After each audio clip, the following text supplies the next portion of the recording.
काल रात्रीपासून ठाण्यामध्ये 63 तासांच्या मेगा ब्लॉकला सुरुवात झालेली आहे। रविवार दुपारपर्यंत हा मेगा ब्लॉक घेतला जाणार आहे आणि त्यामुळे इथल्या नागरिकांचे प्रचंड हाल होत आहेत। इथं पर्यायी सुविधा म्हणून अतिरिक्त बसेसची सोय करण्यात आलेली आहे। दरम्यान या ठिकाणी सुरू असलेल्या कामासंदर्भात अधिक माहिती देत आहेत आमचे प्रतिनिधी हितेश पांचाळ। मध्य रेल्वेच्या 63 तासाचा मेगा ब्लॉकला जम्बो मेगा ब्लॉकला सुरुवात झालेली आहे।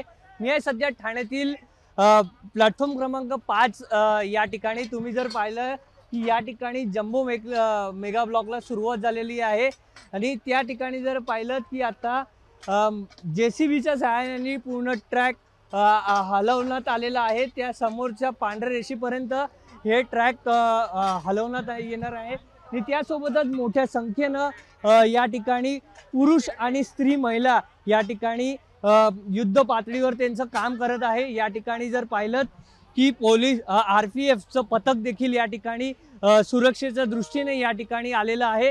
त्यासोबतच पाहिलं या ठिकाणी प्लॅटफॉर्म क्रमांक 5 वरून पूर्ण हा 3 दिवसाचा हा मेगा ब्लॉक असणार आहे आणि त्याचमुळे 930 गाडी रद्द करण्यात आलेली आहे।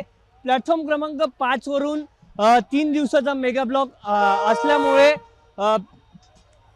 रेल्वे प्रशासनाकडून वेळेत बदल करण्यात आलेला आहे आणि त्यामुळे अप अँड डाऊन मार्गावरील 3 नंबर आणि 4 नंबरवरून गाडी जाणार आहे। तर 6 आणि 7 च्या ट्रॅकवरून मेल एक्सप्रेस धावणार आहे। व्हिडिओ जर्नलिस्ट इरफानसह हितेश पांचाळ, ABP माझा, ठाणे। ABP माझा, उघडा डोळे बघा नीट।